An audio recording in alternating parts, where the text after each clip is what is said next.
வணக்கம். சின்ன விஷயம். நம்ம பல வருஷமாக ஒரே மாடலில் சாப்பிட்டுட்ருப்போம். அதே இட்லி, பூரி, பொங்கல், தோசை அப்படின்னு சொல்லிட்டு சாப்பிட்டுட்ருப்போம். ஒரே மாடலாக சாப்பிடாம கொஞ்சம் டிஃப்ரெண்ட்டாக பச்சை காய்கறிங்க, முளைக்கட்டின பயிர் வகைங்க, இதெல்லாம் காலை உணவில் புதுசு புதுசாக ஒரு நாளைக்கு ஜூஸு, ஒரு நாளைக்கு ராவா, ஒரு பழங்களை வாங்கி துண்டு துண்டாக கட் பண்ணி அதை ஒரு கிண்ணம் ஃபுல்லாக உங்களுக்கு வயிறுக்கு எவ்வளோ பசிக்குதோ தாராளமாக நீங்கள் வயிறு ரொம்ப கூட சாப்பிட்லாம். ரொம்ப குறைய சாப்பிட்ணும் அவசியம் கிடையாது.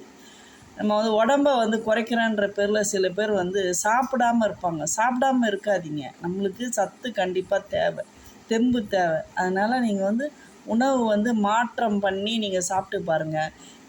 கீரையை வாங்கி லேசாக கொஞ்சோண்டு எண்ணெய், மிளகுத்தூள் போட்டு லேசாக வதக்கி சாப்பிடுங்க. அதை ஒரு உணவாக எடுத்துக்கோங்க. முடிஞ்சால் ட்ரை பண்ணி பாருங்கள். தேங்க்யூ.